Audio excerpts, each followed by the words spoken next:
Justine Conte, you produced the film Killers of the Flower Moon about the murders of members of the Osage Nation in the 1920s after they came into a lot of money through discovery of oil.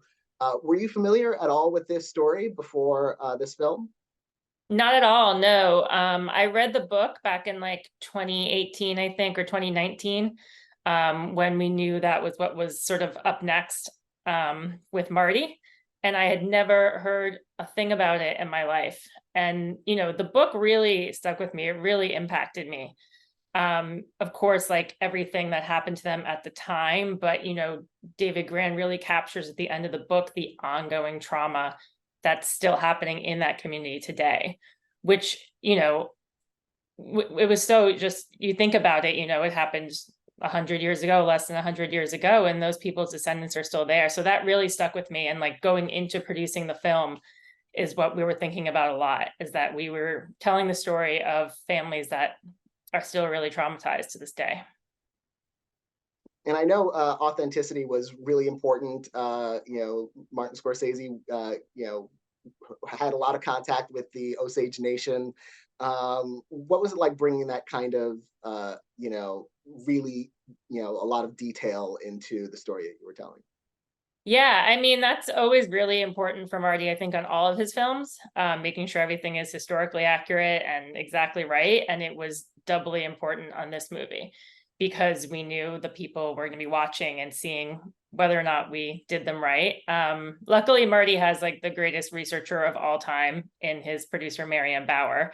So she and Marty, they just have piles and piles of research. And Marianne spent years going to Oklahoma and speaking with the descendants and the people in the community and just compiling all of these stories. And then there was, of course, we had a great dinner with the members of the Gray Horse community early on in the process, before we shut down during COVID, where, the genesis of what the movie is today really came because we spoke directly to the descendant of Molly and Ernest and heard from her, her point of view of what the story, of their love story was to her. And so, people who work with Marty are always used to holding themselves to that standard of making sure everything's exactly correct. And it was just sort of doubly important on this one. And it's such a big, epic, in scope story that's being told. You mentioned COVID delays. I imagine this was a very complex, involved production. Were there ever times where you wondered, like, is this gonna be completed? Can we get where we need to go? What was that like? Yeah, I mean, certainly during COVID, it was hard to imagine how we do it, and figuring out how to navigate COVID. And we sort of started prepping again, sort of towards the middle to end of 2020. And it was daunting because we were talking about going into Oklahoma and flying in, hundreds of crew, hundreds of cast members, we were sort of near Tulsa, but we weren't in a big city. We were in a smaller city called Bartlesville, and then we were out in Osage County and Pawhuska and Fairfax. So we weren't really around like any major testing labs or anything like this. So it was really daunting in the beginning to think about how we were going to manage it. But once we got there and we got going, Daniel was finally like, okay, this is real, this is happening. And it all just came together. And COVID was really tough for us, but we, amazingly never had to shut down in our entire production for any kind of COVID delays. So that was like a real point of pride for us. Now you've worked on Scorsese films before as an assistant to producer Emma Tillinger Koskoff. How is this experience different for you? I mean, this was a completely, new world for me. My first producing credit with Marty was on Pretend It's a City, the Fran Lebowitz docuseries, which was an absolute joy to work on, but it was obviously a much smaller scale and in New York. And, going into this, especially without having Emma with me, was really daunting. But, being part of Marty's company for so many years and really learning how he works and how his crew works and everybody, I felt really fortunate to have that background going into it and really confident that I knew what needed to be done best for Marty. And of course, working with Marianne and working with Daniel Lupi, who's incredible, to get it done. Yeah, it was very daunting at first, of course, sort of going into my first major producing was a $200 million Martin Scorsese movie, but it was an incredible experience. And not only that, you're working with two of his major muses of his career, Leonardo DiCaprio and Robert De Niro. What was it like working with that sort of creative team? That kind of dream team together.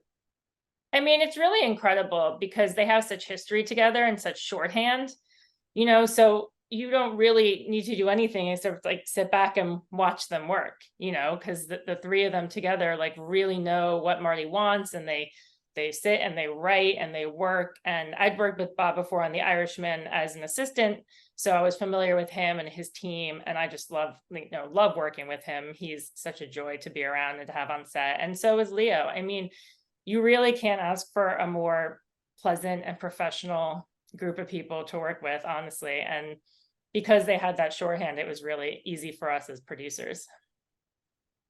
And Apple co-produced this with Paramount, and of course The Irishman was at Netflix. So is there this great kind of creative freedom that Martin Scorsese gets from these streamers being able to just kind of put his vision out there, unadulterated? I think so, yeah.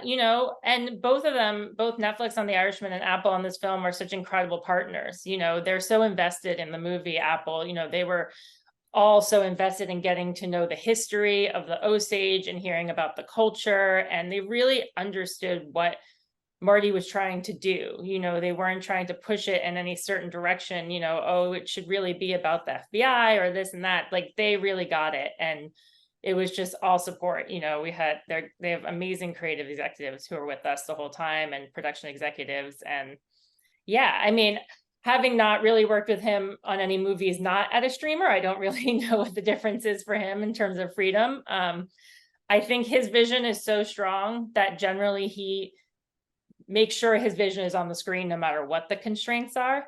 But certainly having someone like Apple in our corner really helped to give us the freedom.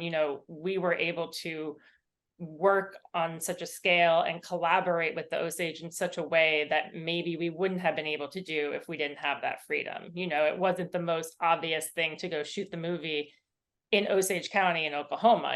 There were other places that practically made more sense.